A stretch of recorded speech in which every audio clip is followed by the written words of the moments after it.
ହାଥରସରେ ଦୁର୍ଘଟଣାକୁ ନେଇ ମୁହଁ ଖୋଲିଲେ ଅଭିଯୁକ୍ତ ଭୋଲେ ବାବା। ଆସନ୍ତୁ ଜାଣିବା ଏହାର ସର୍ବିଶେଷ ଖବର ବିଷୟରେ। ଉତ୍ତରପ୍ରଦେଶର ହାଥରସର ହୃଦୟଥରା ଘଟଣା ସାରା ଦେଶକୁ ଦୋହଲାଇ ଦେଇଛି।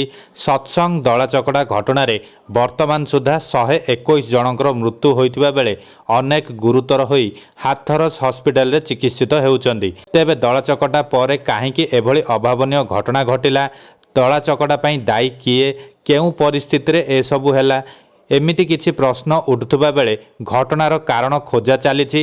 ତାହା ସହ ତଦନ୍ତ ମଧ୍ୟ ଚାଲିଛି। ଏନେଇ ଏବେ ନିଜ ମୁହଁ ଖୋଲିଛନ୍ତି ଅଭିଯୁକ୍ତ ଭୋଲେ ବାବା। ସେ କହିଛନ୍ତି ଦଳାଚକଟାରେ ମୃତ୍ୟୁବରଣ କରିଥିବା ବ୍ୟକ୍ତିଙ୍କ ପରିବାର ଲୋକଙ୍କ ପାଇଁ ଆମେ ସମବେଦନା ବ୍ୟକ୍ତ କରୁଛୁ ଓ ଆହତମାନେ ଶୀଘ୍ର ସୁସ୍ଥ ହୁଅନ୍ତୁ ବୋଲି ଈଶ୍ୱରଙ୍କ ନିକଟରେ ପ୍ରାର୍ଥନା କରୁଛୁ।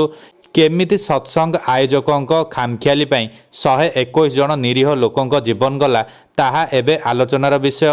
ଆପଣ ଜାଣିଲେ ଆଶ୍ଚର୍ଯ୍ୟ ହେବେ, ଏତେ ବଡ଼ କାର୍ଯ୍ୟକ୍ରମ ହୋଇଥିଲା ମାତ୍ର ସୁରକ୍ଷା ବ୍ୟବସ୍ଥା ପ୍ରତି ପୁରା ଅଣଦେଖା କରାଯାଇଥିଲା।